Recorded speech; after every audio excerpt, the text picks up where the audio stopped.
जय श्री राम, हर हर महादेव, जय खाटू श्याम। तो आज हम लोग तो करना है ग्राफ के बारे में, ठीक है। बेसिक मैथ्स का एक छोटा सा टॉपिक है ग्राफ, ठीक है, वो करना है। उससे पहले ये इससे टेलीग्राम ज्वाइन कर लेना है, तो उसमें नोट्स डीपीपी यूपीपीटी है, ठीक है। दूसरी बात, आगे बढ़ते हैं, ग्राफ के बारे में बात करते हैं। किसके बारे में बात करते हैं? ग्राफ के बारे में। ग्राफ है क्या? बेसिकली ग्राफ एक तरीके का रिप्रेजेंटेशन है। ग्राफ क्या है? एक रिप्रेजेंटेशन है। किस चीज़ का रिप्रेजेंटेशन है? तो आंसर है कि आप दो क्वांटिटी लेते हो, और उनमें से एक क्वांटिटी लेती है इंडिपेंडेंट और एक क्वांटिटी लेती है डिपेंडेंट। जैसे मैंने यहाँ और ये दो क्वांटिटी आपस में रिलेटेड रहती है। तो जैसे मैंने y is equal to x plus one लिख दिया, हाँ कि ना। तो यहाँ से ये बात पता चलती है कि x जो है वो इंडिपेंडेंट क्वांटिटी है, क्योंकि अगर मैं x की वैल्यू बदलूंगा तो y की वैल्यू बदलेगी, हाँ कि ना। इसीलिए x जो है वो एक इंडिपेंडेंट क्वांटिटी और y जो है वो एक डिपेंडेंट क्वांटिटी हो जाती है। दूसरी बात, अगर मैं बात करता हूँ कि इनके बीच में जो रिप्रेजेंटेशन है किस चीज़ का, तो आंसर है इनके रिलेशन था। कि कैसे अगर मैं x में चेंज लाऊंगा तो y में चेंज आएगा, या x की किस वैल्यू में y की क्या वैल्यू होगी। तो जैसे अगर मैं यहाँ पे एक स्ट्रेट लाइन बना देता हूँ पासिंग फ्रॉम ओरिजिन, तो ये एक स्ट्रेट लाइन है। इससे ये पता चलता है, इससे क्या पता चलता है? ये पता चलता है कि अगर मैं यहाँ पे x की वैल्यू 0 लगता हूँ, हमेशा ये देखना कि ये जो हॉरिजॉन्टल एक्सिस लेते हैं ना, ये क्या है? ये कोऑर्डिनेट प्लेन है। अब इस कोऑर्डिनेट प्लेन में ये जो हॉरिजॉन्टल एक्सिस रहता है ना, ये हमेशा इंडिपेंडेंट क्वांटिटी को दिया जाता है, और ये जो वर्टिकल एक्सिस रहता है ये हमेशा डिपेंडेंट क्वांटिटी को दिया जाता है। जनरली जब आप ग्राफ बनाएंगे, क्वेश्चन में उल्टा भी कर सकता है क्योंकि वो क्वेश्चन बना रहे हैं, पर जब आप ग्राफ बनाएंगे तो जनरली आपको ग्राफ ऐसे ही दिखेगा। अब अगर ये ओरिजिन से स्टार्ट हो रहा है, इसका मतलब ये है कि अगर x 0 होगा तो y की वैल्यू भी 0 होगी, हाँ कि ना। फिर अगर मैं बोलूँगा कि x जैसे जैसे बढ़ता जा रहा है वैसे y भी बढ़ता जा रहा है, पर कैसे बढ़ता जा रहा है? लीनियरली, मतलब x में जितना चेंज आ रहा है उससे रिलेटेड करस्पॉन्डेंट लीनियर चेंज बता देते हैं y में आ रहा है। पर वहीं मैं एक ऐसा ग्राफ बना दूँ, तो इससे ये पता चल रहा है कि जो x में क्या कहते हैं चेंज आ रहा है, तो y में भी चेंज आ रहा है, पर x के रिस्पेक्टिव y में ज़्यादा चेंज आ जा रहा है। क्यों? क्योंकि x इतना सही बढ़ा था, y x में इतना दूर ही गया, हाँ कि ना। पर y में कितना दूर चल दिया? y में इतना दूर चल दिया। मतलब x में छोटा चेंज आ रहा है पर y में बहुत ज़्यादा चेंज आ जा रहा है, हाँ कि ना। Yes sir. तो ग्राफ जो है वो क्या रिप्रेजेंट करता है कि दो हम लोग क्वांटिटी लिए हैं, जिसमें से एक क्वांटिटी इंडिपेंडेंट मानी जाती है, एक क्वांटिटी इंडिपेंडेंट क्वांटिटी के ऊपर डिपेंडेंट मानी जाती है उस इक्वेशन में, उस रिलेशनशिप में। और फिर उनके बीच में जब कोऑर्डिनेट प्लेन में रिलेशन उन लोग की प्लॉट की जाती है कि किस वैल्यू ऑफ इंडिपेंडेंट क्वांटिटी में डिपेंडेंट क्वांटिटी का वो क्या रहेगा वैल्यू। तो अल्लो तो एक स्ट्रक्चर देखने को मिलता है जिससे अल्लो तो ये पता चलता है कि अगर इंडिपेंडेंट क्वांटिटी में चेंज आ रहा है तो उसके करस्पॉन्डिंग डिपेंडेंट क्वांटिटी में कैसा चेंज आ रहा है, हाँ कि ना। Yes sir. तो उसी को बोलते हैं हम लोग ग्राफ। उसी को क्या बोलते हैं? उसी को हम लोग ग्राफ बोलते हैं। अब जो हम लोग तो इस में ग्राफ पढ़ना है वो है स्ट्रेट लाइन का। हम लोग तो स्ट्रेट लाइन ग्राफ पढ़ना है। स्ट्रेट लाइन ग्राफ क्या होता है? मतलब जिसमें आप लीनियर रिलेशन शो करते हो। जैसे ये एक स्ट्रेट लाइन ग्राफ है, ये इधर से भी पास ऑन हो सकता है, ये इधर से भी पास ऑन हो सकता है, ये ऐसा भी हो सकता है, ये ऐसा भी हो सकता है, हाँ कि ना। ऐसा भी हो सकता है, कई बार ऐसा भी हो सकता है, ठीक है।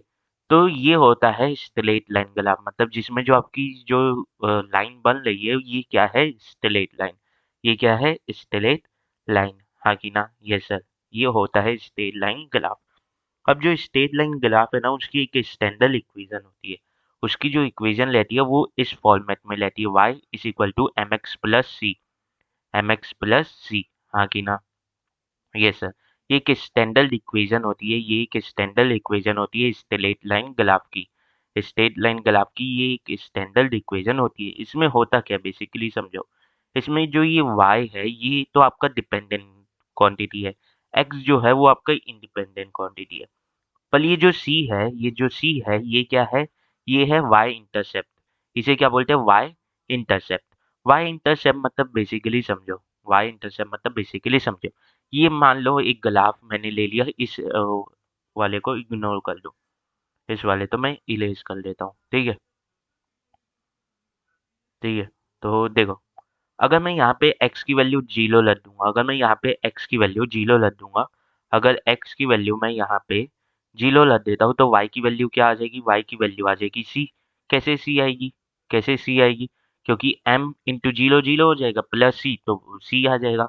तो इसका मतलब ये है कि अगर x 0 होता है तो y की जो वैल्यू आएगी वो हो जाएगी c। इसी को बोला जाता है y इंटरसेप्ट, इसी को क्या बोला जाता है, y इंटरसेप्ट, इसी को क्या बोला जाता है, वाई इंटरसेप्ट।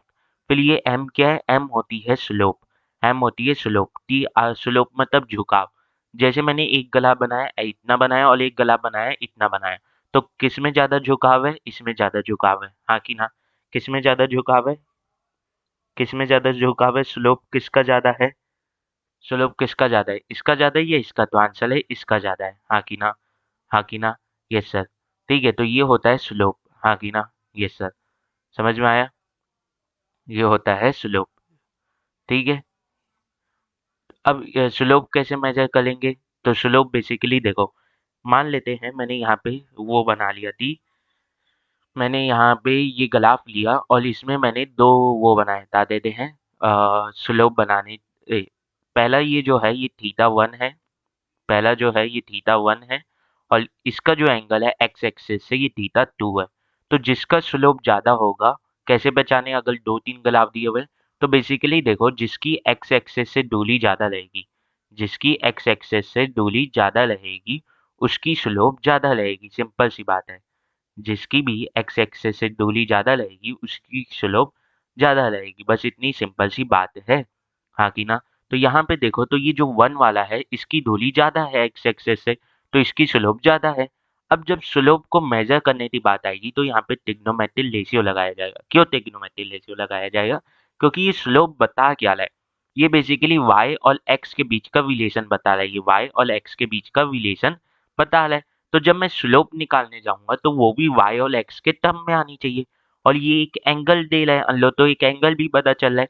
तो ऐसा बताओ, ऐसा कोई रिलेशन बताओ जिसमें आप एंगल के थ्रू एक्स और वाई को रिलेट कर सको, तो ऑब्वियस ही आंसर है वो क्या होना होगा, वो ट्रिग्नोमेट्री ही होगी। तो यहाँ पे टेन थीटा की मदद से मैं ये बता सकता हूँ कि y अपॉन एक्स करके मैं स्लोप निकाल सकता हूँ, y अपॉन एक्स करके स्लोप निकाल सकता हूँ, हाँ कि ना, यस सर, हाँ कि ना, यस सर, समझ में आई इतनी बात, समझ में आई इतनी बात। ठीक है, अब एक बात देखना, अब एक बात देखना कि जब मैं यहाँ पे स्लोप बना रहा हूँ तो यहाँ पे मैक्सिमम स्लोप क्या हो सकती है, 90 डिग्री, और मिनिमम स्लोप क्या हो सकती है, 0 डिग्री, हाँ कि ना। इसका मतलब ये जो स्लोप है, ये जो स्लोप है, या मैं बोल देता हूँ थीटा जो है, थीटा जो है, या जो ये एम है, ये जो एम है, इसकी वैल्यू कभी भी, यानी एम, ये जो थीटा है एम तो न्यूमेरिकल वैल्यू हो जाती है, टेन थीटा जो है यही एम हो जाता है, यही क्या हो जाता है, एम हो जाता है। ये जो रेशियो है यही एम हो जाता है, ये जो हम लोग ने इधर एम लिखा है ना, यही होता है, ठीक है। तो ये जो स्लोप है, ये जो ये थीटा है, इसकी मिनिमम वैल्यू 0 हो सकती है, मतलब या तो ये 0 से बड़े हो सकते हैं या 0 के बराबर, और इनकी मैक्सिमम वैल्यू क्या हो सकती है, 90 हो सकती है, मतलब या तो ये 90 से छोटे हो सकते हैं या ये 90 से बड़े हो सकते हैं।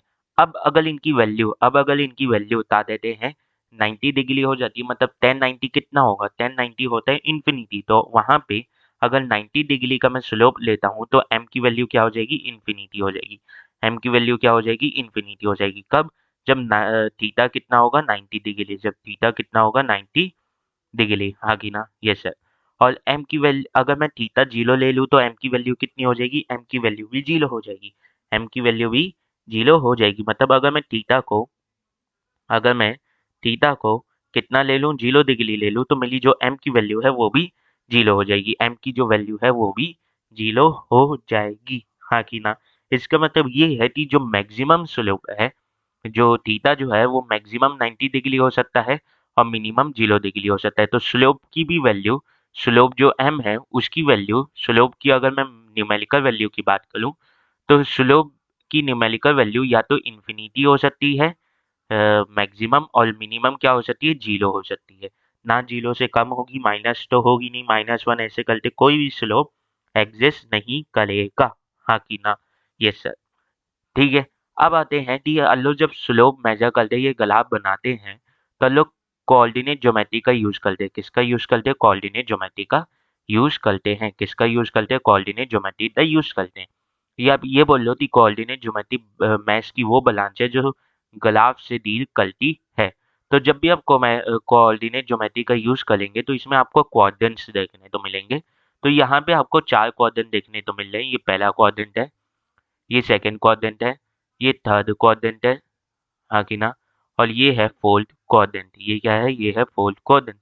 अब आपको पता है कि फर्स्ट क्वाड्रेंट में जितने भी ट्रिग्नोमेट्रिक रेशियो हैं, वो पॉजिटिव रहते हैं। सेकंड क्वाड्रेंट में सिर्फ साइन पॉजिटिव रहता है। क्या? सिर्फ साइन पॉजिटिव रहता है। थर्ड क्वाड्रेंट में सिर्फ tan पॉजिटिव रहता है और tan का इन्वर्स cos। यहाँ पे सेकंड क्वाड्रेंट में साइन और साइन का इन्वर्स कोसेक। और फोर्थ क्वाड्रेंट में आपका cos पॉजिटिव रहता है और उसका इन्वर्स sec पॉजिटिव रहता है। हाँ कि ना? मतलब ASTC रूल के हिसाब से आप तो पता है।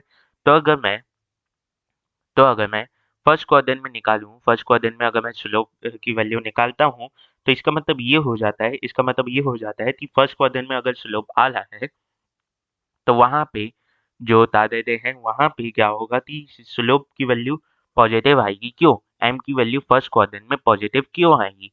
क्योंकि वहाँ पे tan थीटा की वैल्यू क्या हो जाएगी? tan की वैल्यू क्या होगी? पॉजिटिव होगी। वहाँ पे tan की वैल्यू क्या होगी? पॉजिटिव होगी। इसी नाम से जब m की वैल्यू निकाली जाएगी, तो m की वैल्यू भी क्या हो जाएगी? पॉजिटिव हो जाएगी। m की वैल्यू भी पॉजिटिव हो जाएगी। पर वहीं अगर मैं सेकंड क्वाड्रेंट की बात करता हूँ, तो सेकंड क्वाड्रेंट में जो 10 है, इसकी वैल्यू क्या हो जाती है? नेगेटिव हो जाती है। तो जब सेकंड क्वाड्रेंट में मैं 10 निकालने जाऊँगा, तो m की वैल्यू भी क्या हो जाएगी? नेगेटिव हो जाएगी। m की वैल्यू भी क्या हो जाएगी? नेगेटिव हो जाएगी। हाँ कि ना? हाँ कि ना? Yes sir. हाँ कि ना? Yes sir. समझ में आई इतनी बात? समझ में आई इतनी बात? तो अगर मैं तुल्लो से पूछूँ कि मैं यहाँ पे तुल्लो से 2 चीज़ें पूछना चाह रहा हूँ कि मैं स्लोप के बारे में अब बात करना चाह रहा हूँ कि स्लोप नेगेटिव है और स्लोप पॉजिटिव है, इसमें अंतर क्या है? इसमें लाइन्स कैसे बनेंगी? बेसिकली देखो, स्लोप पॉजिटिव है और स्लोप नेगेटिव है, इसमें लाइन्स कैसे बनेंगी ये बात करनी है। ठीक है? इसमें ये लाइन्स कैसे बनेंगी ये बात करनी है। तो मान लेते हैं स्लोप अभी पॉजिटिव है, मतलब स्लोप पॉजिटिव होना मतलब कि एक्यूट एंगल होना। स्लोप पॉजिटिव होना मतलब जो एंगल है वो 90 और 0 के बीच में, मतलब एक्यूट एंगल है। कैसा एंगल है? एक्यूट एंगल है। हाँ कि ना? यस सर, एक्यूट एंगल है। और स्लोप बता देते हैं नेगेटिव होना मतलब 90 से बड़ा एंगल है। 90 से बड़ा एंगल है मतलब ऑब्ट्यूज एंगल है। कैसा? 90 और 180 के बीच का एंगल होना चाहिए, और 90 और 180 के बीच का एंगल को क्या बोलते हैं? ऑब्ट्यूज एंगल बोलते हैं। क्या बोलते हैं? ऑब्ट्यूज एंगल बोलते हैं। हाँ कि ना? हाँ कि ना? Yes sir. तो अगर एक्यूट एंगल है मतलब जितनी भी स्लोप लगेगी वो झुकाव इस सही रहेगा। मतलब अगर यहाँ पे कोई भी स्लोप बनती है, तो या तो वो एक्स एक्सिस के ऊपर से पास हो सकती है, या एक्स एक्सिस के नीचे से पास हो सकती है, या सीधा जीरो ओरिजिन से पास हो सकती है। ये जो ग्राफ का ये वाला पॉइंट रहता है ना, ये ओरिजिन कहलाता है, जहाँ वाई और एक्स दोनों की वैल्यू क्या हो जाती है? जीरो हो जाती है। तो ये 3 प्रकार के बन सकते हैं। क्या ऐसे नहीं बन सकते? बन सकते, पर जब इसे आप एक्सटेंड करोगे तो ये ऐसे ही हो जाएगा। तो या तो वो ओरिजिन के ऊपर से पास हो सकती है, या तो वो ओरिजिन के नीचे से पास हो सकती है, या वो ओरिजिन से पास हो सकती है। वहीं अगर मैं इस ये किसका हुआ? जब स्लोप पॉजिटिव है। जब स्लोप नेगेटिव है तो क्या होगा? जब स्लोप नेगेटिव होगा तो वो या तो ओरिजिन से ऐसे पास हो जाएगी ऑब्ट्यूज एंगल बनाते हुए, या वो ओरिजिन के ऊपर से ऐसे पास हो जाएगी, या ओरिजिन के नीचे से ऐसे पास हो जाएगी। अब वो ओरिजिन के ऊपर से पास हो रही है या ओरिजिन के नीचे से पास हो रही है, ये किस चीज पे डिपेंड कर रहा है? मतलब कि या तो वो जो स्लोप है या वो जो ग्राफ है वो ओरिजिन के ऊपर से पास हो रहा है या वो ओरिजिन के नीचे से पास हो रहा है, ये किस चीज के ऊपर डिपेंड कर रहा है? तो आंसर है ये एम के ऊपर डिपेंड कर रहा है। यानी ये किसके ऊपर डिपेंड कर रहा है? ये वाई इंटरसेप्ट की वैल्यू के ऊपर डिपेंड कर रहा है। किसके ऊपर डिपेंड कर रहा है? ये वाई इंटरसेप्ट की वैल्यू के ऊपर डिपेंड कर रहा है। किसके ऊपर डिपेंड कर रहा है? ये वाई इंटरसेप्ट की वैल्यू के ऊपर डिपेंड कर रहा है। कैसे? मतलब मान लो मैं यहाँ पे स्लोप लेता हूँ, ये ये ये ओरिजिन से पास हो रहा है ना, और ये, ठीक है? फिर ये लेता हूँ, ये और ये। अब वाई इंटरसेप्ट के ऊपर डिपेंड कर रहा है, ये कैसे? देखो, स्लोप नेगेटिव है या पॉजिटिव है वो किसके ऊपर डिपेंड कर रहा है, एंगल के ऊपर, टेन थीटा के ऊपर। पर स्लोप ओरिजिन के ऊपर है या ओरिजिन के नीचे है, ये किसके ऊपर डिपेंड कर रहा है, ये डिपेंड कर रहा है वाई इंटरसेप्ट के ऊपर। क्यों? क्योंकि जब एक्स जीरो है, एक्स जीरो है, तो अगर अगर एक्स जीरो है, अगर एक्स जीरो है और वाई भी जीरो आ जाता है, अगर एक्स जीरो है और वाई भी जीरो आ जाता है, वाई कैसे जीरो आएगा, जब उसका जो वाई इंटरसेप्ट है वो जीरो हो जाएगा, जब सी की वैल्यू क्या हो जाएगी, जीरो हो जाएगी, हाँ कि ना, सी की वैल्यू क्या हो जाएगी, जीरो हो जाएगी, तो वाई भी जीरो आ जाएगा। मतलब वो ग्राफ जो है वो किससे पास होगा, वो पास होगा तुल्यों के ओरिजिन से। पर अगर एक्स जीरो है, अगर एक्स जीरो है पर जो वाई इंटरसेप्ट है वो पॉजिटिव है, वाई इंटरसेप्ट पॉजिटिव है, तो वाई की वैल्यू भी उस समय क्या होगी, पॉजिटिव होगी। मतलब वो किधर से पास होगा, वो अबव दी ओरिजिन से पास होगा, हाँ कि ना, हाँ कि ना, यस सर, हाँ कि ना। और अगर एक्स जीरो है और सी मतलब वाई इंटरसेप्ट अगर नेगेटिव है, तो इस समय वाई की भी वैल्यू क्या हो जाएगी, इस समय वाई की भी वैल्यू नेगेटिव हो जाएगी, इस समय वाई की भी वैल्यू क्या हो जाएगी, नेगेटिव हो जाएगी, हाँ कि ना, इस समय वाई की भी वैल्यू क्या हो जाएगी, नेगेटिव हो जाएगी। तो वो नीचे से पास करेगा, देखो यहाँ पे, हाँ कि ना, वाई की वैल्यू नेगेटिव हो। तो ये वाला जो ग्राफ है ये सी जब नेगेटिव है तब की बात है, हाँ कि ना, यस सर।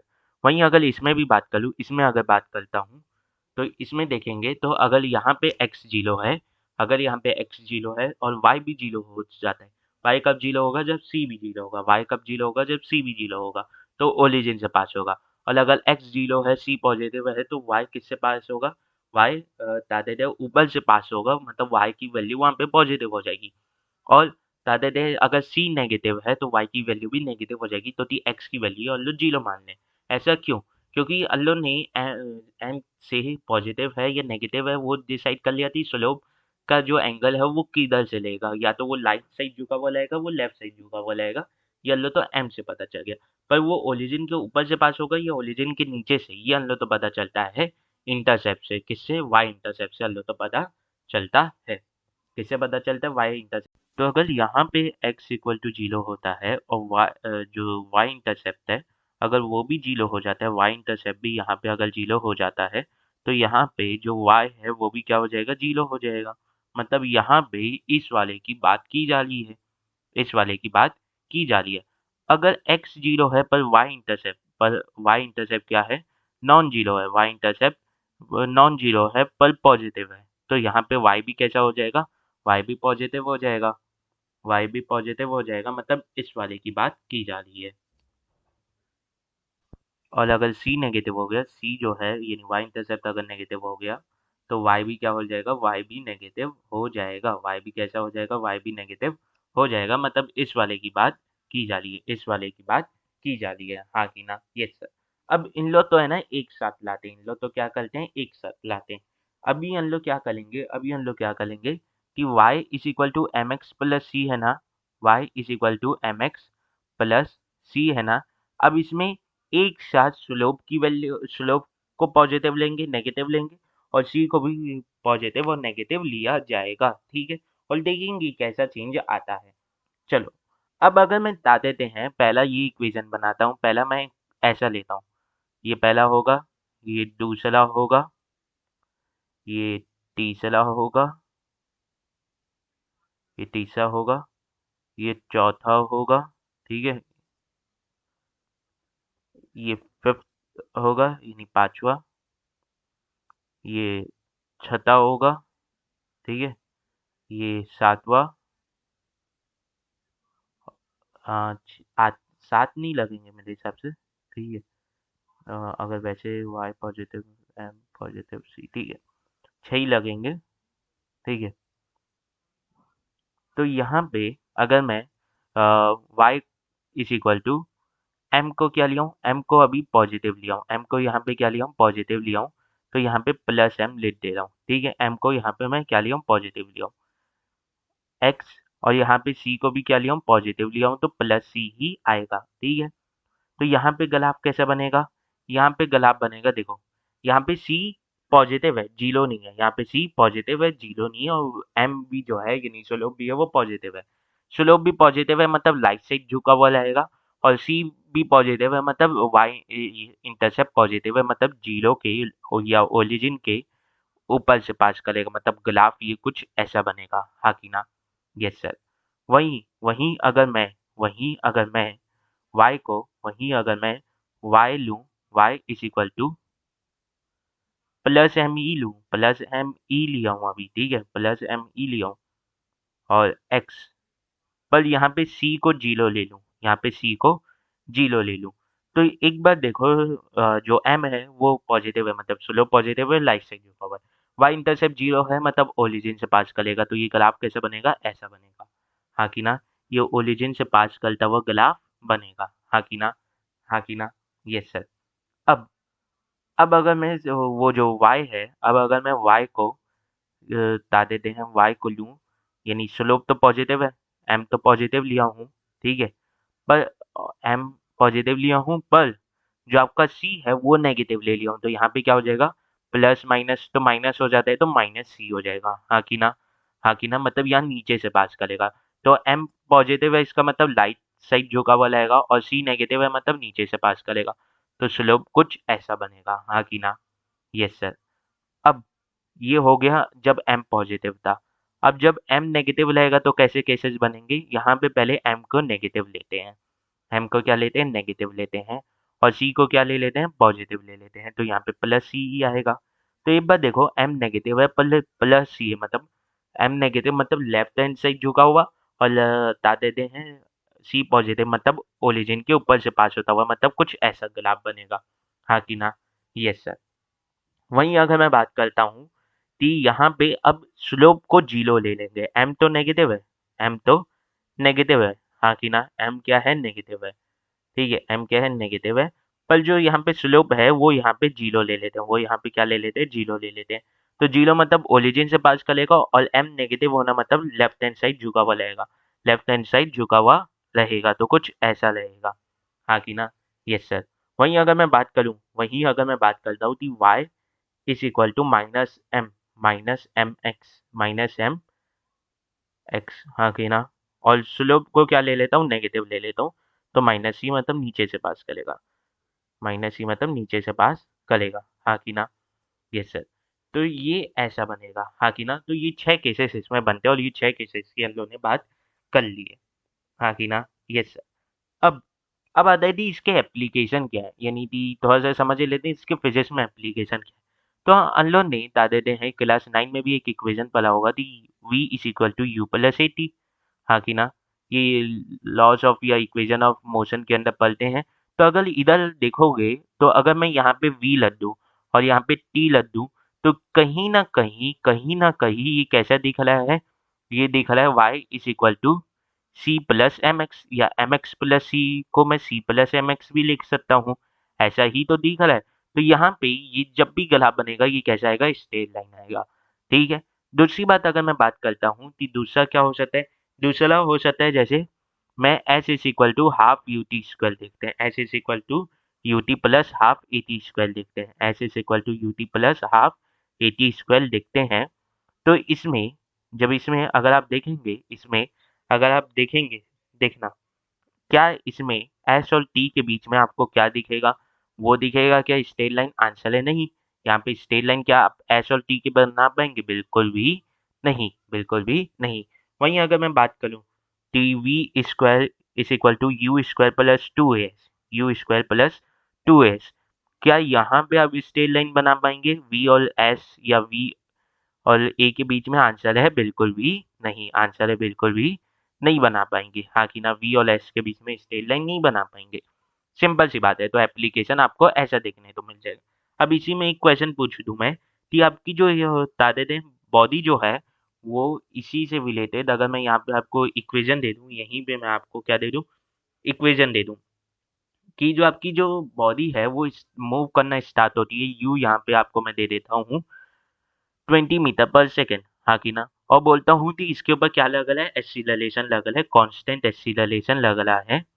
अगर इसे यहाँ पे ए कांस्टेंट होना चाहिए ना, तभी स्ट्रेट लाइन आएगा। यहाँ पे स्ट्रेट लाइन में क्या होता है? स्ट्रेट लाइन ग्राफ में जो आपका स्लोप है, जो स्ट्रेट लाइन ग्राफ में जो आपका स्लोप है वो क्या लेता है? कांस्टेंट लेता है। स्ट्रेट लाइन ग्राफ में देखो, चाहे मैं यहाँ पे स्लोप मेजर करूँ, चाहे यहाँ पे स्लोप मेजर करूँ, चाहे यहाँ पे स्लोप मेजर करूँ, इसके हर एक पार्ट में जो स्लोप है वो कैसा है, कांस्टेंट है। स्लोप कैसी रहती है, कांस्टेंट रहती है। स्लोप कैसी रहती है, कांस्टेंट रहती है। हाँ कि ना, कांस्टेंट रहती है। ठीक है, तो यहाँ पे अगर मैं देखूँ, तो यहाँ पे ए कैसा है, कांस्टेंट है, और क्या रहेगा, टी मीटर पर सेकेंड स्क्वायर। हाँ कि ना। तो अब मुझे बताना है, अब मुझे ग्राफ बनाना है वी और टी के बीच में, वी और टी के बीच में। तो एक बार देखो, अगर मैं इसे इस फॉर्मेट में देखूं तो y तो यहाँ पे एक्सिस में है, x भी जो है वो यहाँ पे एक्सिस में, ठीक है।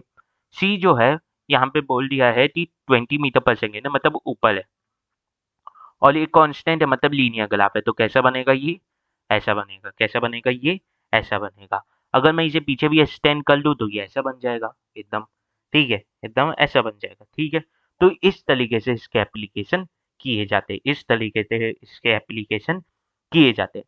अब हम लोग तो दूसरा टाइप ऑफ ग्राफ पढ़ना है जिसका नाम है पैराबोला। जिसका नाम क्या है, पैराबोला। हाँ कि ना, जिसका नाम क्या है, पैराबोला। ठीक है, तो अब हम लोग पैराबोला की बात करते हैं। पैराबोला है क्या? बेसिकली समझो, पैराबोला एक मैथमेटिकल शेप है जो आपको ग्राफ में देखने को मिलता है। ये कुछ ऐसा आपको देखने को मिलेगा, ये कुछ ऐसा आपको देखने को मिलेगा, ठीक है। ये जो शेप है जिसका ये इंफिनिटी की ओर खुलता है, ये भी इंफिनिटी की ओर जाता है, और ये भी इंफिनिटी की ओर जाता है, और इसका कुछ ऐसा शेप देखने को मिलता है, ये आपको पैराबोला देखने को मिलेगा। अब एक बात देखना कि पैराबोला जो है, जब इसे ग्राफ में बनाया जाता है तो उस ग्राफ को पैराबोलिक ग्राफ बोला जाता है, उस ग्राफ को पैराबोलिक ग्राफ बोला जाता है। ऐसा क्यों? क्योंकि जब मैंने एक लीनियर ग्राफ देखा, जब मैंने स्ट्रेट लाइन ग्राफ देखा, तो मुझे एक बात पता चली कि एक्स और वाई जो है वो आपस में इनकी पावर जो है वो वन है, आपस में इनकी पावर जो है वो वन है। तो बता देते हैं, ऐसा नहीं है कि जब एक्स में चेंज आ रहा है तो एक्स में आया हुआ चेंज जो है वो वाई में स्क्वायर होते या क्यूब होके रिफ्लेक्ट हो रहा है। पर अगर एक्स में आया चेंज वाई में क्यू या वो एक्स में आया चेंज वाई में स्क्वायर होते रिफ्लेक्ट होने लग जाए, या वाई में जो एक्स के कारण जो चेंज आया है वो वाई में स्क्वायर की तरह रिफ्लेक्ट होने लग जाए, तब वहाँ पे चेंज आ जाता है। जैसे मतलब यहाँ पे अगर y को मैं ऐसा लिखता हूँ, y को मैं एक ऐसा लिखता हूँ कि x में आया हुआ चेंज y में स्क्वायर के फॉर्म में रिफ्लेक्ट हो जाए, y में स्क्वायर के फॉर्म में रिफ्लेक्ट हो जाए, इसे बोला जाता है पैराबोला। इस समय जो ग्राफ अचीव होता है इसे बोला जाता है पैराबोला। इससे समझो होता क्या है, मतलब ये जो ग्राफ है ये इसे रिप्रेजेंट कर रहा है, ये जो ग्राफ है ये इस इक्वेशन को रिप्रेजेंट कर रहा है। तो अगर मैं x को थोड़ा-सा बढ़ाऊँगा तो y में ज़्यादा चेंज आएगा, हाँ कि ना? x को मैं थोड़ा-सा इंक्रीज़ किया तो y में ज़्यादा चेंज आया, हाँ कि ना? फिर मैं यहाँ पे थोड़ा-सा इंक्रीज़ किया, हाँ कि ना? यहाँ पे मैं थोड़ा-सा इंक्रीज़ किया तो y में ज़्यादा चेंज आया, हाँ कि ना? Yes sir. तो x में मैं जितना चेंज ला रहा हूँ वो चेंज स्क्वायर होते रिफ्लेक्ट हो रहा है y में, हाँ कि ना? हाँ कि ना? जैसे मैं यहाँ पे x में बस इतना चेंज किया, हाँ कि ना? x में मैं बस इतना चेंज किया पर y में ज़्यादा चेंज हो गया, हाँ कि ना? समझ में आया? ये होता है पैराबोला कि जब आप में x में थोड़ा चेंज कर लिया पर वो y में जब रिफ्लेक्ट हो रहा है तो वो y में ज़्यादा होके रिफ्लेक्ट हो रहा है, हाँ कि ना? यस सर, हाँ कि ना? Yes sir. समझ में आया? तो इस समय बोलते हैं, इस तरीके के ग्राफ को बोलते हैं पैराबोला। इस तरीके के ग्राफ को बोलते हैं पैराबोला। पर जब आप पैराबोला की बात करोगे तो पैराबोला का जो इक्वेशन रहता है, वो कुछ इस प्रकार रहता है। एक जनरल इक्वेशन जो पैराबोला का रहता है वो होता है y square is equal to 4ax, हाँ कि ना? तो ये सर आपने कैसे लिखा, ये बताता हूँ कैसे लिखा। पर पहले ये समझो कि ये मैथमेटिक्स में जो जेई वाले हैं उन लोग तो मैथमेटिक्स में ये पढ़ाया जाता है। पर ये जो 4a है फिजिक्स में इसका कुछ काम नहीं है, तो इसे कांस्टेंट मान लिया जाता है। कांस्टेंट, इसकी वैल्यू 1 ले ली जाती है, इसकी वैल्यू कांस्टेंट 1 ले ली जाती है। फिजिक्स में इसका कुछ काम नहीं है। तो यहाँ पे जब हम लोग पैराबोला बनाएंगे तो y is equal to x बनेगा, y is equal to x बनेगा, हाँ कि ना? ये sir, y is equal to x बनेगा, हाँ कि ना? समझ में आया? समझ में आया? ठीक है। अब एक और बात समझना कि यहाँ पे y is equal to x है, तो अगर x की वैल्यू जीरो रख दूंगा तो y की वैल्यू भी जीरो हो जाएगी, हाँ कि ना? यस सर, ठीक है, ये हो गया। ठीक है, यहाँ पे मैं अभी बताता हूँ कैसे रिप्रेजेंट किया जाएगा। फिर आसान तरीका बताऊंगा कि कैसे आपको पहचानना है कि कौन सा साइड स्क्वायर है। यहाँ पे मैंने एक्स को स्क्वायर कर दिया था, पर अब वाई को स्क्वायर करूंगा। देखना यहाँ पे देखो, तो y को मैं थोड़ा सा बढ़ाऊंगा तो x ज्यादा दिखेगा, हाँ कि ना। या x को ज्यादा करूंगा तो y थोड़ा दिखेगा, हाँ कि ना। क्योंकि अगर यहाँ से लूं तो y क्या है, y is equal to x का क्यूब होता है, यानी स्क्वायर होता है। इसका मतलब x को ज्यादा बढ़ाऊंगा तो उसमें y में इंक्रीज कम दिखेगा, हाँ कि ना। तो मैं x को ज्यादा बढ़ाया, y में कम इंक्रीज दिखा, ऐसा। और यहाँ पे भी नीचे के साइड भी x को ज्यादा बढ़ाऊंगा, y में इंक्रीज कम दिखेगा। तो पहला बोला ऐसा खुला हुआ दिखा, पर यहाँ पे x को ज्यादा बढ़ा रहा था, यानी x को कम बढ़ा रहा था, तो y में इंक्रीज ज्यादा दिख रहा था, तो ये इस साइड खुला हुआ दिखा, हाँ कि ना। तो अब पहचाने कैसे, अब पहचाने कैसे कि किस साइड हम लोग तो देखना है, किस साइड हम लोग तो देखना है कि किस साइड पहला बोला खुला हुआ रहेगा। तो सिंपल सी बात देखो, जिस साइड वो है ना स्क्वायर है, जिस साइड स्क्वायर है, जैसे मैंने यहाँ पे स्क्वायर किस साइड रखा था, इस साइड, हाँ कि ना। स्क्वायर किस साइड लगा था, इस साइड। और इधर स्क्वायर किधर लगा था, इस साइड। तो स्क्वायर जिस साइड नहीं है उस साइड इंक्रीज होगा, मतलब एक्स यहाँ पे स्क्वायर नहीं है, यहाँ पे वाई में स्क्वायर नहीं है, तो यहाँ पे वाई की तरफ खुला हुआ ग्राफ मिला, और यहाँ पे एक्स की तरफ खुला हुआ ग्राफ मिला। तो यहाँ पे है ना, मैं 4 केसेस मिलते हैं जिसे बनाता हूँ। पहला कि y is equal to x square, y is equal to x square आपको देखने तो मिलेगा। और दूसरा केस क्या देखने तो मिलेगा, दूसरा केस देखने तो मिल जाता है, दूसरा केस क्या देखने तो मिल जाता है, एक्स, या आप बोल सकते हो y square is equal to x देखने को मिल जाता है, ठीक है। अब इसमें देखना थी, इससे एक पहला बोला किससे खुला, ये देखना है। कैसे देखेंगे, कैसे देखेंगे, तो ये देखो, यहाँ पे स्क्वायर किस सही नहीं है, वाई की सही नहीं है, तो वाई की तरफ खुला हुआ मिलेगा, मतलब ग्राफ मुझे कैसा मिलेगा, ऐसा मिलेगा, हाँ कि ना, यस सर। और इधर किस से स्क्वायर नहीं है, एक्स के साइड स्क्वायर नहीं है, तो यहाँ पे मुझे ग्राफ किससे खुला हुआ मिलेगा, ऐसे खुला हुआ मिलेगा, हाँ कि ना, यस सर। पर दो कोऑर्डिनेट ऑल तो बचे, यहाँ पे क्या ऐसा वाला नहीं आ सकता, और क्या यहाँ पे ऐसा वाला नहीं आ सकता, आ सकता है। सिर्फ मुझे माइनस साइन लगाना पड़ेगा, सिर्फ मुझे क्या लगाना पड़ेगा, माइनस साइन लगाना पड़ेगा। कैसे, मैं अगर टिली कर लूँ, मैं अगर टिली कर लूँ और minus y is equal to x square कर लूँ, minus y is equal to x square कर लूँ, हाँ कि ना, ये सर। अगर minus y is equal to x square कर लूँ, ठीक है। तो यहाँ पे देखो, अगर यहाँ पे देखो, तो इस साइड इसमें किस साइड स्क्वायर नहीं है, तो माइनस वाई की साइड स्क्वायर नहीं है। तो आपको ग्राफ किधर खुला हुआ मिलेगा, पहला बोला सिर्फ इस साइड खुला हुआ मिलेगा, ओरिजिन से टच होता हुआ, ओरिजिन से टच होता हुआ। अब एक बात याद रखना, ये जितने भी हम लोग इक्वेशन लिख रहे हैं ना, इसमें हम लोग कोई भी वाई इंटरसेप्ट नहीं डाल रहे हैं। इसका मतलब जब भी ये ग्राफ खुलेगा तो ये इधर से खुलेगा, ये किधर से खुलेगा, इधर से खुलेगा, हाँ कि ना, यस सर, हाँ कि ना, यस सर। ओरिजिन से ही चालू होता हुआ मिलेगा दोनों साइड, हाँ कि ना, यस सर। वहीं अगर मैं बोल दूं t x x is equal to नहीं, y square is equal to minus x, y square is equal to minus x, y is equal to minus x. तो यहाँ पे किस साइड खुला हुआ मिलेगा, तो देखो इस साइड स्क्वायर किस साइड नहीं है, इसमें स्क्वायर किस साइड नहीं है, तो माइनस एक्स साइड। तो यहाँ पे ग्राफ कैसा खुला हुआ मिलेगा, ऐसा खुला हुआ मिलेगा, हाँ कि ना, ओरिजिन से टच होता हुआ। पर इसी में जैसे मैंने y is equal to x square लिया, y is equal to x square लिया, इसी में अगर मैं कोई इंटरसेप्ट जोड़ दूँ, जैसे y is equal to x square plus b x plus c, हाँ कि ना, हाँ। तो यहाँ पे देखना, यहाँ पे क्या है, यहाँ पे c क्या है, यहाँ पे c ही y इंटरसेप्ट है। अभी के लिए ये बी एक्स को काट देते हैं, ये बाद में समझ जाऊंगा, ये मैथ्स का है पर समझा दूंगा, मैथ्स का है पर समझा दूंगा, देखना, ठीक है। तो यहाँ पे क्या है, c। तो अगर यहाँ पे x की वैल्यू 0 रख देता हूँ, और तो y की वैल्यू क्या आएगी, c आएगी, हाँ कि ना। और ग्राफ किस साइड खुलना है, y के साइड। तो ये जो ग्राफ है ये इधर से चालू होगा, ये ओरिजिन से चालू होते ना, इधर से चालू होगा, और ये जो पॉइंट रहेगा ये c होगा, इसकी वैल्यू क्या होगी, c होगी। वहीं अगर मैं y is equal to x square रखूं, पर माइनस सी कर लूं, तो ये ग्राफ किधर से चालू होगा, ऐसे चालू होगा, ये ग्राफ ऐसे चालू होगा, मतलब ये ग्राफ एक्स को भी इंटरसेप्ट करेगा 2 पॉइंट पे, हाँ कि ना, यस सर। ये ग्राफ एक्स को भी इंटरसेप्ट करेगा 2 पॉइंट पे। वहीं पे अगर मैं ये ग्राफ को रख दूं, t y square is equal to x, x सुनना, y square is equal to x सुनना। और क्या करूं, और क्या करूं, थोड़ा सा सोचो, थोड़ा सा सोचो। आंसर है, मैं यहाँ पे माइनस सी लग देता हूँ। यहाँ पे मैं क्या लग देता हूँ? माइनस सी लग देता हूँ। तो यहाँ पे जब ग्राफ खुलना है तो वो कैसे खुलना है? वो कैसे खुलना है? सोचो। यहाँ पे जब मैंने एक्स स्क्वायर की वैल्यू 0 रखी, जब मैंने यहाँ पे एक्स स्क्वायर की 0 रखी, तो यहाँ पे वाई स्क्वायर की वैल्यू 0 रख दे रहा हूँ। तो यहाँ पे एक्स के साइड खुलना है ग्राफ, एक्स के साइड खुलना है, वो किधर से खुलेगा? तो जब मैं वाई स्क्वायर की वैल्यू 0 रख दूंगा तो एक्स की वैल्यू किस सही से खुलेगी? सी के सही, सी के बराबर हो जाएगी। मतलब यहाँ पे जहाँ पे एक्स की वैल्यू सी है, उस साइड से ऐसे खुलेगी, हाँ कि ना? और वहीं पे अगर मैं y square is equal to x plus c कर दूँ, एक्स प्लस सी कर दूँ, तो यहाँ पे अगर वाई स्क्वायर की वैल्यू मैं 0 लगता हूँ तो एक्स की वैल्यू क्या हो जाएगी? माइनस सी। एक्स की वैल्यू क्या हो जाएगी? माइनस सी, हाँ कि ना? Yes sir.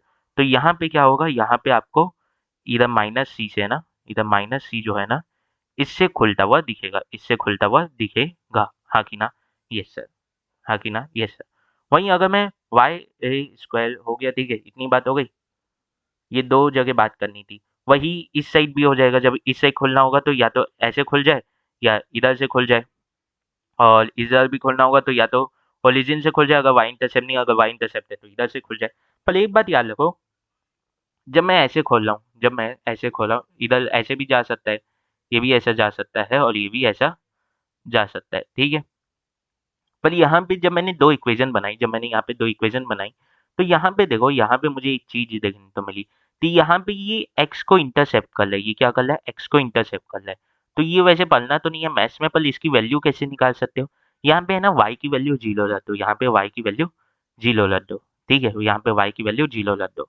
y की वैल्यू जैसी तो लो 0 रखोगे ना, तो x क्या आ जाएगा? x आ जाएगा रूट सी, एक्स क्या आ जाएगा? रूट सी, हाँ कि ना? जब रूट सी रखोगे ना, तो उसकी एक वैल्यू आएगी जो पॉजिटिव में आएगी, जो पॉजिटिव में आएगी, ठीक है। ये प्लस रूट सी हो जाएगा, हाँ कि ना? और ये माइनस रूट सी हो जाएगा, ठीक है। समझ में आया? ठीक है। ऐसे रखोगे ना तो तुम लोग तो समझ में आ जाएगा, ठीक है। तो वही काम यहाँ पे भी करना है। ये क्या हो जाएगा? ये क्या हो जाएगा? यहाँ पे भी है ना एक्स की वैल्यू 0 रख दो, तो ये क्या हो जाएगा? ये प्लस में हो जाएगा रूट सी की वैल्यू जब पॉजिटिव रहेगी, और यहाँ पे ये क्या हो जाएगा? जब रूट सी की वैल्यू नेगेटिव हो जाएगी, जब रूट सी की वैल्यू नेगेटिव हो जाएगी, हाँ कि ना? ये सर, हाँ कि ना? ये सर, इतनी बात लो तो समझ में आनी चाहिए। दूसरी बात अगर मैं लिख दूँ, तो अगर मैं एक आपको क्वाड्रेटिक इक्वेशन देता हूँ, जैसे x square plus b x plus c, x square plus b x plus c, हाँ कि ना? ये सर। तो यहाँ पे हम लोग तो देखने में लेती y is equal to x square plus b x plus c. तो क्या ये पहला बोला मिलेगा? आंसर है यस। क्यों? क्योंकि यहाँ पे y की वैल्यू सिंगल है और x की वैल्यू डबल है, हाँ कि ना? तो जब मुझे x की वैल्यू भी 1 मिल रही थी, y की भी वैल्यू 1 मिल रही थी, तो स्ट्रेट लाइन हाल था। जब मुझे x और y दोनों में से किसी की भी वैल्यू स्क्वायर में मिल जाए, या तो x की मिल जाए या y की मिल जाए, और दूसरे की वैल्यू 1 हो, जैसे x की वैल्यू 2 यानी x की पावर 2 है, तो y की पावर 1 हो, y की पावर 2 है तो x की पावर 1 हो, तो इस समय मुझे क्या मिलेगा? पैराबोला मिलेगा। इस तरीके से भी समझा जा सकता है। मुझे क्या मिलेगा? पैराबोला मिलेगा, हाँ कि ना? इसका मतलब ये है कि जितनी भी क्वाड्रेटिक इक्वेशन है, जितनी भी क्वाड्रेटिक इक्वेशन है, जितनी भी क्वाड्रेटिक इक्वेशन है, जितनी भी क्वाड्रेटिक इक्वेशन है, सब में ग्राफ जो बनेंगे वो कैसा बनेंगे? वो पैराबोला बनेंगे। वो कैसे बनेंगे? पैराबोला बनेंगे, हाँ कि ना? Yes sir. तो यहाँ पे जैसे मैं s is equal to u t plus half a t square ले लूँ, या s is equal to u t minus half a t square ले लूँ, हाँ कि ना? या मैं ये ले लूँ v square plus u square plus two a s ले लूँ, हाँ कि ना? तो वहाँ पे वी और एस के बीच में ग्राफ मिल जाएगा। या ये ले लूँ h is equal to i square r t ले लूँ, h is equal to v square by r t ले लूँ, ठीक है। या p is equal to i r square ले लूँ, यानी आई स्क्वायर आर ले लूँ, या p is equal to v square by r ले लूँ। तो ये सब जितने भी क्वाड्रेटिक इक्वेशन है ना, जो फिजिक्स में काम आने वाले हैं, उनमें पैराबोलिक ग्राफ आपको देखने को मिलेगा। तो यहाँ पे मैं एक इक्वेशन ले लेता हूँ कि s is equal to u t plus half a t square ले लेता हूँ, plus half a t square ले लेता हूँ। और मैं ये बोल रहा हूँ कि आपको ग्राफ बनाना है एस और टी के बीच में, एस और टी के बीच में, ठीक है।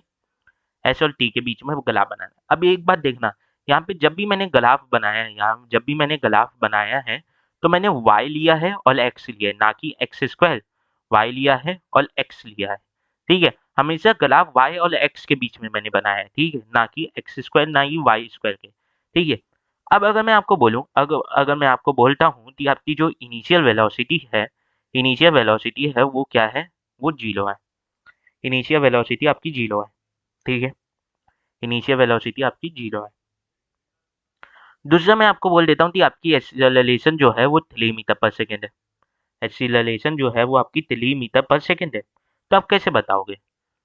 तो एस इस यू टी तो जीरो हो जाएगा, तो यू जीरो है, तो ये इक्वेशन क्या हो जाएगी, S is equal to plus half 3t square, हाँ कि ना, 3t स्क्वायर, तो 3/2 टी स्क्वायर हो जाएगा। और वो करीब करीब किसके बराबर होगा, वो करीब करीब एक्स इक्वल टू, जैसे अगर मैं इसे बदलता हूँ तो ये हो जाएगा plus half a t square, हाँ कि ना, हाफ ए टी की वैल्यू यानी ए की वैल्यू 3 हो जाएगी, ऐसा हो जाएगा।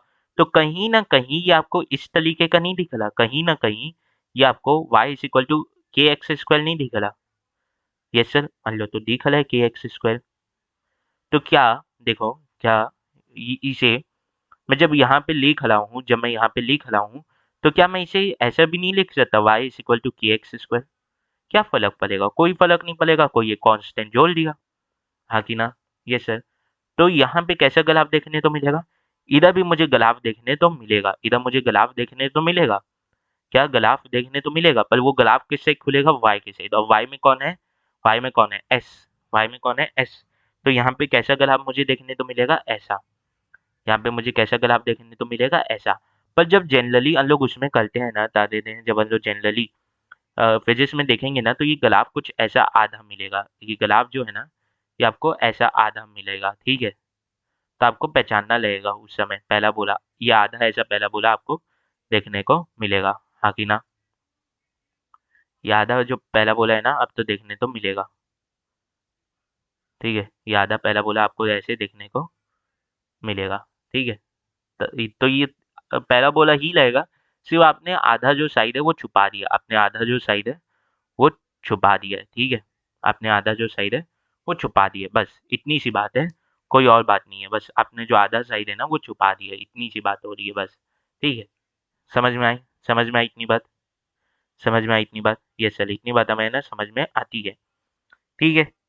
ऐसे ही आपको इसके एप्लीकेशन देखने को मिल जाते हैं पैराबोलिक ग्राफ के। जैसे अगर मैं और बोल दूँ तो किसी और क्वाड्रेटिक इक्वेशन में कुछ और वैल्यू दी जाएगी। अगर मैं यहाँ पे u की वैल्यू 0 नहीं बोलता, अगर मैं u की वैल्यू 0 नहीं बोलता, तो ये ऊपर से चल देता। जैसे अगर मैं यहाँ पे u की वैल्यू 2 बोल देता, तो ये इधर से चल देता, हाँ कि ना? यहाँ पे जहाँ पे 2 होता है, s इक्वल टू 2 हो जाता, वहाँ से निकल जाता, ज़्यादा कुछ फ़र्क नहीं पड़ता। तो वो यू अगर मैं यहाँ पे जीरो दे देता तब भी ये जीरो से ही स्टार्ट होता, मैंने वो गलत बोल दिया, तो ये जीरो से ही स्टार्ट होता। पर यहाँ पे अगर मैं आपको दे देता कि यहाँ पे कोई और इन कांस्टेंट मल्टीप्लाई हो रहा है, तो इस सी की वैल्यू अगर वैसे होता तो नहीं है, ये इक्वेशन गलत हो जाएगी। पर मान लो अगर मैं दे दिया किसी इक्वेशन में और इसकी वैल्यू मैं अगर 4 बोल देता, तो यहाँ पे जो 4 वाली मार्जिन रहती है ना, वहाँ से ये पहला बोलना ऐसे बनना चालू होता है। समझ में आई इतनी बात? यस सर, इतनी बात तुम लोग तो समझ में आ गई होगी। वैसे ही और एप्लीकेशन हो सकते हैं, कोई और फिजिक्स की क्वाड्रेटिक इक्वेशन देते उसमें पूछा जा सकता है, उसमें ठीक है। तो हम लोग ने स्ट्रेट लाइन ग्राफ की बात कर ली, पैराबोला की बात कर ली। अब हम लोग तो दूसरे टाइप ऑफ ग्राफ की बात करनी है जिसका नाम है हाइपरबोला। अब स्ट्रेट लाइन ग्राफ में हम लोग ने क्या देखा कि हम लोग ने एक्स और वाई दो वो लिए, एक्सेस के वैल्यूज लिए या वो लिए क्वांटिटीज, और उनमें सब दोनों की पावर 1 1 रखी। पर जब हम लोग ने पैराबोला लिया तो या तो हम लोग ने वाई की पावर 1 रख दी, एक्स की पावर क्यूब यानी एक्स की पावर स्क्वायर रख दी, और बता देते हैं वाई की पावर स्क्वायर रखते एक्स की पावर 1 रख दी। पर यहाँ पे हाइपरबोला में क्या होगा, हाइपरबोला में जब आप एक्स और वाई लोगे, तो आप या तो वाई की पावर 1 रख दोगे और एक्स की पावर क्या रख दोगे, -1 रख दोगे, हाँ कि ना? और या तो आप y की पावर -1 रख दोगे और x की पावर 1 रख दोगे, x की पावर क्या कर लोगे, 1 रख दोगे। तब आपको हाइपरबोला देखने को मिलेगा, तब आपको क्या देखने को मिलेगा, हाइपरबोला देखने को मिलेगा। जब आपको हाइपरबोला देखने तो मिलेगा, तो इसके एप्लीकेशन क्या है? पैराबोला के एप्लीकेशन मैंने आपको बता दिए, हाइपरबोला के भी यानी स्ट्रेट लाइन के भी मैंने s equal to ut plus half a t square के फॉर्मूले से बता दिए।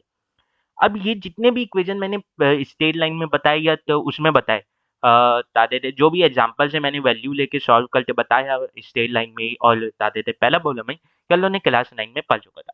पर अभी क्लास 11 तक हम लोगों ने जो हाइपरबोला वाला है वो कंडीशंस नहीं पढ़ी हैं। तो हाइपरबोला की जो कंडीशंस है ना ये हम लोग तो 11th और 12th में देखने को मिलती है। इसकी जो कंडीशंस है वो आपको फिजिक्स में भी देखने को मिलेगी, केमिस्ट्री में भी देखने को मिलेगी। पैराबोला और स्ट्रेट लाइन की भी फिजिक्स और केमिस्ट्री में देखने को मिलेगी, साथ ही साथ हाइपरबोला की भी आपको देखने को मिलेगी। जैसे एक इक्वेशन होता है the density density is equal to m upon यानी मास अपॉन वॉल्यूम। तो अगर वहाँ पे मास कांस्टेंट है तो डेंसिटी इज इक्वल टू वो डेंसिटी किसके बराबर हो जाएगी, डेंसिटी इन रिलेशन में आ जाएगी। ये एक्चुअल में वो नहीं रहता, ये इक्वल टू नहीं रहता, ये प्रोपोर्शनैलिटी साइन रहता है, ठीक है। यहाँ पे मैंने इक्वल टू लगा दिया था बस समझाने थे, पर ये एक्चुअल में प्रोपोर्शनैलिटी साइन रहता है। अगर मैं यहाँ पे कोई कांस्टेंट लगा दूँ y इज इक्वल टू के एक्स, यानी के एक्स की पावर -1 कर दूँ, हाँ कि ना, या मैं ये कर दूँ कि y इज इक्वल टू -1 यानी y की पावर -1 इज इक्वल टू के एक्स कर दूँ। तो वैसे ही अगर जब मैं डेंसिटी ले रहा हूँ, कि density is equal to m v यानी m by v, mass upon volume, mass upon volume. और वहाँ पे मैं मास की वैल्यू अगर कांस्टेंट रख दे रहा हूँ, मास की वैल्यू अगर कांस्टेंट रख ले रहा हूँ, तो हमारी जो डेंसिटी है वो प्रोपोर्शनल हो जाएगी इनवर्स ऑफ वॉल्यूम के, हाँ कि ना। तो जब यहाँ पे हाइपर जो बोला बनेगा ना, वो कैसे बनेगा देखो, यहाँ पे अगर v पॉजिटिव है तो डेंसिटी भी पॉजिटिव आएगी, हाँ कि ना। तो ऐसा ग्राफ बनेगा। और अगर v नेगेटिव है तो ऐसा ग्राफ डेंसिटी भी नेगेटिव आएगी। और ये जो पॉइंट है ये कभी भी इस एक्स एक्सिस तो टच नहीं करेगा, ये इन्फिनिटी की ओर जाएगा, ये भी इन्फिनिटी की ओर जाएगा, ये भी इन्फिनिटी की ओर जाएगा और ये भी इन्फिनिटी की ओर जाएगा, ठीक है। पर अब अगर मुझे इस साइड और इस साइड लाना है तब मैं क्या करूँगा, तब मैं है ना ऐसा इक्वेशन लूँगा कि y is inverse of 1 bye minus x, हाँ कि ना। तब अगर मैं लूँगा तो x की वैल्यू क्या होगी, माइनस वो x की पावर में 1 लगता है तो माइनस एक्स माइनस 1 हो जाएगी। तो y की वैल्यू क्या आएगी, माइनस वो में आएगी। तो यहाँ पे क्या आ जाएगा, यहाँ पे जब मैं इसकी इक्वेशन पूरी बनाऊँगा, जब मैं यहाँ पे इक्वेशन पूरी बनाऊँगा तो y is equal to minus k x हो जाएगा, हाँ कि ना, माइनस के एक्स हो जाएगा। इसका मतलब अगर मैं y की यानी x की वैल्यू 1 लगता हूँ, पॉजिटिव लगता हूँ, तो y की वैल्यू क्या माइनस के कारण नेगेटिव हो जाएगी। तो यहाँ पे देखो ऐसा कौन सा कोऑर्डिनेट है जहाँ पे x की पावर पॉजिटिव यानी x की वैल्यू नेगेटिव में लेती है, पर y की जो वैल्यू है वो x की वैल्यू सॉरी y की अरे x की जो वैल्यू है वो पॉजिटिव लेती है और y की वैल्यू नेगेटिव लेती है, तो वो फोल्ट कोऑर्डिनेट है, हाँ कि ना, ठीक है। और अगर मैं यहाँ पे x की वैल्यू नेगेटिव लगता हूँ तो y की वैल्यू क्या आ जाएगी, माइनस माइनस प्लस हो जाएगा। तो x यानी y की वैल्यू क्या आ जाएगी, पॉजिटिव में आ जाएगी। तो ऐसा कौन सा कोऑर्डिनेट है जहाँ x की वैल्यू नेगेटिव होती है और y की वैल्यू पॉजिटिव होती है, तो वो है सेकंड कोऑर्डिनेट, हाँ कि ना। तो जब मैं इनका ग्राफ बनाने जाऊंगा, जब मैं इस इक्वेशन या इस रिलेशन का ग्राफ बनाने जाऊंगा, तो ये कैसा बनेगा, ये कैसा बनेगा तो सोचो, ये बनेगा कुछ ऐसा, ये बनेगा कुछ ऐसा, हाँ कि ना। यस सर, ये कुछ ऐसा बनेगा, ये कहलाता है रेक्टेंगुलर हाइपरबोला।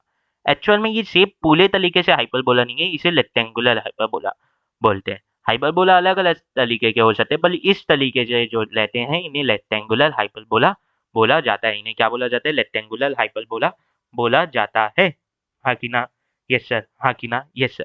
पर यहाँ से अगर एक और चीज दराइव कर सकते हैं कि अगर दो ऐसी क्वांटिटी जिनका प्रोडक्ट अगर कांस्टेंट है, जिनका प्रोडक्ट अगर कांस्टेंट है, इसका मतलब उनकी जो वैल्यू आएगी वो क्या आएगी, वो क्या आएगी, वो आएगी बेसिकली रेक्टेंगुलर हाइपरबोला। जैसे यहाँ पे जब मैंने डेंसिटी और मास डेंसिटी और वॉल्यूम के बीच में जब ग्राफ बनाना चाहा, यहाँ पे डेंसिटी लगी, यहाँ पे वॉल्यूम लगा, तो जब मैं डेंसिटी इंटू वॉल्यूम करूंगा तो मास आएगा, और मास यहाँ पे मैंने क्या ले लिया, कांस्टेंट।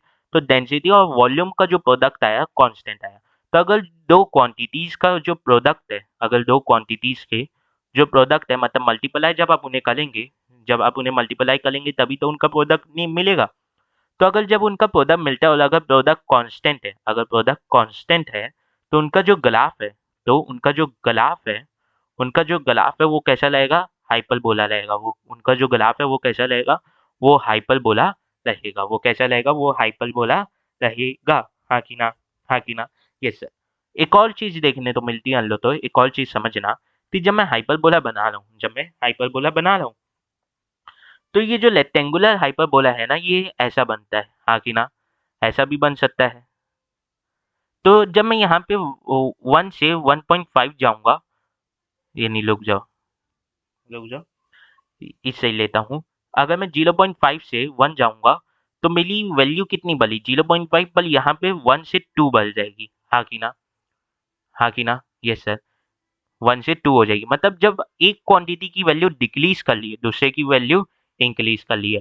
एक की डिक्रीज़ कर ली है तो दूसरे की इंक्रीज़ कर ली है, और वो करनी भी चाहिए, क्योंकि दोनों क्वांटिटी की मल्टीप्लिकेशन से कांस्टेंट आ रहा है, मतलब मान लेते हैं 2 आ रहा है। 2 क्वांटिटी जिनके मल्टीप्लिकेशन से 2 आ रहा है, जिनके मल्टीप्लिकेशन से आंसर 2 आ रहा है। तो अगर एक क्वांटिटी को बढ़ाऊँगा तो 2 लाने के लिए दूसरी क्वांटिटी को डिक्रीज़ करना पड़ेगा। दूसरी क्वांटिटी को मुझे डिक्रीज़ करना पड़ेगा, ऑब्वियस सी बात है। हाँ कि ना? Yes sir. अब इसका एप्लीकेशन अगर मैं फिज़िक्स में बात करता हूँ तो momentum is equal to m v होता है। हाँ कि ना? Momentum is equal to m v, और जनरली मास कांस्टेंट ले लिया जाता है। जनरली मास क्या ले लिया जाता है? कांस्टेंट ले लिया जाता है। पर मैं यहाँ पे क्या करूँगा, मैं यहाँ पे है ना मास कांस्टेंट ला लेते वो ले लेता हूँ, मोमेंटम कांस्टेंट ले लेता हूँ, और मास को बोल देता हूँ मास और वेलोसिटी चेंज हो रहा है। तो इसका मतलब ये है कि m इंटू वी का जो प्रोडक्ट है वो क्या आ रहा है? कांस्टेंट आ रहा है। तो जब मैं यहाँ पे इनके बीच में ग्राफ बनाने जाऊँगा तो वो कैसे बनेगा? वो बनेगा इन्वर्स बनेगा। वो कैसा बनेगा? ये इन्वर्स रिलेशन कहलाएगा, और इनका जो ग्राफ बनेगा वो रेक्टेंगुलर हाइपरबोला बनेगा। वो क्या बनेगा? रेक्टेंगुलर हाइपरबोला बनेगा। ये क्या है? ये रेक्टेंगुलर हाइपरबोला है। पर इसमें एक और बात देखो, इसमें एक बात देखो कि क्या होगा जब मास डिक्रीज कर ले तो वॉल्यूम, यानी वेलोसिटी इंक्रीज कर ले, और जब वेलोसिटी डिक्रीज कर लिए तो मास इंक्रीज कर ले, हाँ कि ना? वैसी केमिस्ट्री में बॉयल्स लॉ आता है। केमिस्ट्री में क्या आता है? बॉयल्स लॉ आता है, हाँ कि ना? केमिस्ट्री में क्या आता है? बॉयल्स लॉ आता है, हाँ कि ना? Yes sir. तो उसमें देखने तो मिल सकता है पी 1/v होता है, प्लेसल इज इनवर्स ऑफ वॉल्यूम, प्लेसल इज इनवर्स ऑफ वॉल्यूम कहलाता है। तो ये y is proportional to 1/x के दिखा रहा है, हाँ कि ना? तो जब यहाँ पे p लिखूंगा, यहाँ पे v लिखूंगा, तो ये कैसा मिलेगा? ये ऐसा ही मिलेगा, हाँ कि ना? Yes sir. और एक और आता है जिसे हम लोग चार्ल्स लॉ बोलते हैं, जिसे हम लोग क्या बोलते हैं? चार्ल्स लॉ बोलते हैं। चार्ल्स लॉ में हम लोग क्या करते हैं? v is inversely proportional to temperature कर देते हैं। v is inversely proportional to temperature कर देते हैं, ठीक है? तो यहाँ पे जब देखेंगे v is inversely proportional to temperature कर देते हैं, क्या ऐसा करते हैं? नहीं। जो भी बोला है ना, v is inversely proportional to temperature, वापस से केमिस्ट्री रिवाइज करो, ठीक है? अब मुझे है ना यहाँ पे ग्राफ बनाना है, किसके बीच में? मुझे यहाँ पे ग्राफ बनाना है किसके बीच में? तो आंसर है 1/, यानी चार्ल्स लॉ जो है, पहले इसे क्लियर करता हूँ। चार्ल्स लॉ जो है वो तुल्यता क्या होता है? v is proportional to t होता है। पर मुझे जब ग्राफ बनाना है तो मेरा क्वेश्चन ये है कि v और 1/t के बीच में ग्राफ बनाना है, तो कैसे बनाऊंगा? तो देखो, अब ये ग्राफ कैसा होगा मुझे पहचानना है ना, तो मैं क्या करूँगा? v is proportional to t है, तो मैं v is equal to k t ले लूँगा, v is equal to k t ले लूँगा, और क्या करूँगा? v into 1/t is equal to k t हो जाएगा, हाँ कि ना? ऐसा कर सकता हूँ, हाँ कि ना? इसका मतलब जो k है वो तो कांस्टेंट है, और v इंटू 1/t क्या होता है? कांस्टेंट। इसका मतलब ये हो जाएगा कि ये जो ग्राफ आएगा ये कैसा आएगा? हाइपरबोला आएगा, हाँ कि ना? तो ये सब जो है ये सब आपको किस में देखने तो मिलेंगे? ये सब आपको बता देते हैं केमिस्ट्री वेमिस्ट्री में देखने, फिजिक्स और केमिस्ट्री में इस तरीके का आपको एप्लीकेशन देखने को मिल जाएंगे। तो यहीं पे तीनों टाइप के ग्राफ जो होने थे ना वो बेसिक मैथ में वो कंप्लीट हो गए, ठीक है? तो यहीं पे खत्म होता है ये वन शॉट, ठीक है? ठीक है, एंड ऑफ वन शॉट, ठीक है? तो जयराम जी की